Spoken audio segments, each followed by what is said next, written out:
अस्सलामुअलैकुम। आज की इस वीडियो से हम स्टार्ट करने वाले हैं शेड्यूलिंग ऑब्जेक्टिव। चैप्टर 4 को हमने स्टार्ट किया था पिछली वीडियो से, उसमें हमने सीपीयू शेड्यूलिंग और मल्टी प्रोग्रामिंग के बारे में समझा था। अगर आपने उस वीडियो को नहीं देखा तो आप देख सकते हैं आसानी के साथ, लेकिन इस वीडियो में उसका कुछ ज़्यादा लेना देना है नहीं, तो आप इस वीडियो को भी डायरेक्ट देख सकते हैं।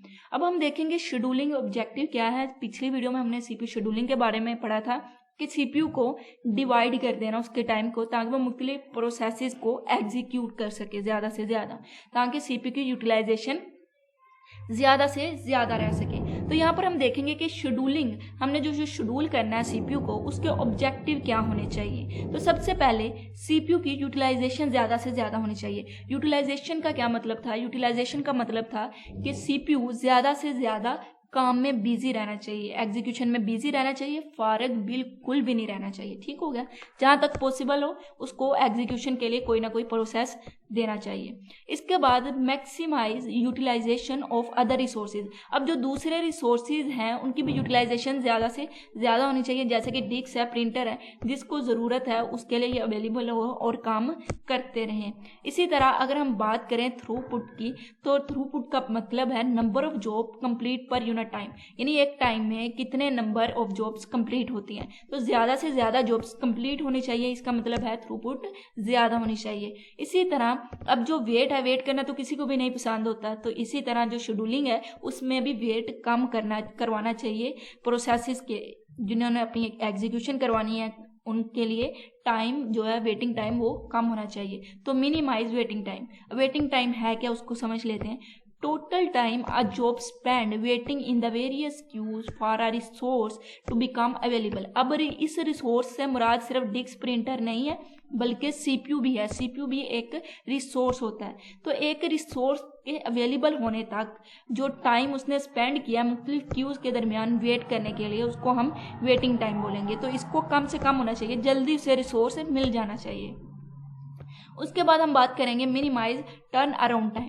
अब टर्न अराउंड टाइम में क्या आता है, हमारे पास वेटिंग टाइम, जो उसने वेट किया जब तक उसकी एग्जीक्यूशन स्टार्ट नहीं हुई, उसके बाद जब उसकी एग्जीक्यूशन स्टार्ट होगी, उसने अपना काम करवाया, उस एग्जीक्यूशन के दौरान उसने जो इनपुट आउटपुट वाला काम करवाया, वो सारे का सारा टाइम जो उसने स्पेंड किया उसको टर्न अराउंड टाइम कहेंगे। इसको कुछ इस तरह से समझ लें कि जैसे ही वो एंटर हुआ है काम करवाने के लिए, फिर काम करवाने तक उसको जितना इंतज़ार करना पड़ा, काम करवा के जितना उसको टाइम लगा काम करने में, इंतज़ार में भी और करवाने में भी, वो सारे का सारा टाइम क्या होगा, उसका टर्न अराउंड टाइम हो जाएगा।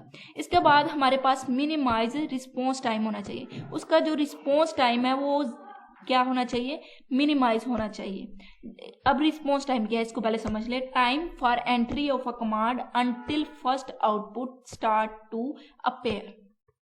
रिस्पॉन्स टाइम को समझने के लिए आप ज़रा एग्जांपल समझ लें। जैसे कि आपने मेरी वीडियो को ओपन करने के लिए, लगाने के लिए आपने यूट्यूब पर मेरी वीडियो पर क्लिक किया, आपने कमांड दी। अब कितना टाइम लगा है मेरी वीडियो को ओपन होने में, ये क्या है, रिस्पॉन्स टाइम है। इसको रियल लाइफ एग्जांपल में अगर समझें तो जैसे ही एक time for entry of a command until the first output start to appear, जब तक उसकी आउटपुट स्टार्ट होना शुरू हो जाती है, उस टाइम को हम रिस्पॉन्स टाइम के। तो ये जितना कम होगा उतना ही हमारा जो सिस्टम है वो ज़्यादा अच्छा लगेगा। अगर यही वीडियो को ओपन होने में आपको ज़्यादा टाइम लगता है तो आप को ये अच्छा ना लगता, लेकिन यूट्यूब इस मामले में बहुत ही ज़्यादा अच्छा है उसका सिस्टम, कि फ़ौरन से वो वीडियो स्टार्ट होना शुरू हो जाएगी। उसके बाद हम फेयरनेस की बात करेंगे। इसका मतलब है कि जितनी भी जॉब्स हैं उनको इक्वली ट्रीट किया जाए। ये ना हो कि किसी जॉब की बारी ही ना आए, हालांकि वो भी काम उसका रहता है, उसने भी एग्जीक्यूशन करवानी है। इसी तरह अवॉइड करना चाहिए इनडेफिनेट पोस्टपोन तक, यानी ये ना हो कि एक को बस उसका काम पीछे ही रह जाए, ऐसा नहीं होना चाहिए। इसको अवॉइड करना चाहिए। इसको हम अच्छे से समझेंगे जब हम शेड्यूलिंग एल्गोरिथम को समझेंगे। वहाँ पर ये एक अराइज होती है प्रॉब्लम, जो कि हम देखेंगे शॉर्ट टर्म में। Shortest job first scheduling algorithm में ये प्रॉब्लम अराइज होगी, वहाँ पर हम इसे अच्छे से समझ लेंगे। लेकिन यहाँ पर नॉर्मली उन्होंने कहा है कि इससे अवॉइड करना चाहिए कि ये ना हो कि अगर एक रिसोर्स का वेट कर रहा है प्रोसेस, तो वो वेट ही करता रहे, ऐसा नहीं होना चाहिए, बल्कि उसकी प्रायोरिटी को इंक्रीज करते रहना चाहिए आहिस्ता आहिस्ता, ताकि वो प्रायोरिटी इंक्रीज हो और वो एक वक्त में उस रिसोर्स को गेट कर सके। ठीक हो गया। फिलहाल इतने ही जो मैंने ऑब्जेक्टिव आपको बताए हैं, यही ऑब्जेक्टिव आपके सारे शेड्यूलिंग एल्गोरिथम में यूज़ होंगे। बाकी जो ऑब्जेक्टिव वो कहीं पे भी यूज़ नहीं होने वाले, तो इसलिए मैं आपको उनके बारे में नहीं बता रही, क्योंकि आप कॉम्प्लिकेटेड हो जाएंगे इनको याद करने में। फिलहाल जो मैंने बताए हैं यही आपके सारे के सारे जितने भी हम एल्गोरिथम पूरे के चैप्टर में करेंगे यही यूज़ होंगे। फिर से एक मरतबा मैं इनको रिवाइज करवा देती हूँ ताकि आपको अच्छे से याद रहें। तो सबसे पहला क्या है, सीपीयू की यूटिलाइजेशन ज़्यादा होनी चाहिए। यूटिलाइजेशन का क्या मतलब है कि सीपीयू ज़्यादा से ज़्यादा काम करे, फारग ना बैठे। और अगर आप मेरे चैनल पर नए हैं तो इस चैनल को लाजमी से सब्सक्राइब करें। थोड़ी बहुत आपको समझ आई है, इन्फॉर्मेशन मिली है, तो इसको दूसरों के साथ भी शेयर करें और चैनल को लाजमी से सब्सक्राइब कीजिएगा।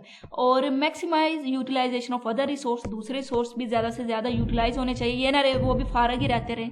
तो इसी तरह थ्रोपुट भी ज़्यादा होनी चाहिए। यानी थ्रोपुट का क्या मतलब है कि एक टाइम में ज़्यादा से ज़्यादा जॉब को एग्जीक्यूट करना। वेटिंग टाइम कम होना चाहिए। वेटिंग टाइम क्या है, एक जॉब आई उसको सीपीयू मिलने तक जितना वेट करना पड़ा उसको हम वेटिंग टाइम कहते हैं। और टर्न अराउंड टाइम को कहते हैं वेटिंग टाइम के बाद उसको सीपीयू भी मिल गया, उसने काम भी करवाया, इनपुट आउटपुट टाइम भी किया, तो ये सारे का सारा टाइम हमारा टर्न अराउंड टाइम में आ जाएगा। रिस्पॉन्स टाइम को हमने देखा कि एक हम कमांड करते हैं, एंटर करते हैं, और उसकी जो आउटपुट अपेयर होने में इसको जितना टाइम लगता है उसको हमने रिस्पॉन्स टाइम कहा था। उसके बाद हमने फेयरनेस देखी कि हर जॉब को इक्वली ट्रीट किया जाना चाहिए। ये ना हो कि कोई जॉब फिर पीछे की पीछे ही रह जाए, उसकी बारी ही ना आए। इसी तरह किसी जॉब को काफ़ी वक्त तक हम उसको अवॉइड करते रहे, उसको पोस्टपोन करते रहे, यानी उसकी बारी ही ना आए। ऐसा हुआ था एक मरतबा कि कोई 20-25 साल तक एक जॉब, एक प्रोग्राम एग्जीक्यूट ही ना हुआ, क्योंकि उसकी प्रायोरिटी कम थी, क्योंकि वो ज़्यादा लॉन्ग था। आई थिंक वो ज़्यादा लॉन्ग था, तो शॉर्टेस्ट जॉब फर्स्ट आती रही और उससे शॉर्ट जितनी जॉब थी वो आती रही और वो एग्जीक्यूट होती रही और उसकी बारी ही ना आई।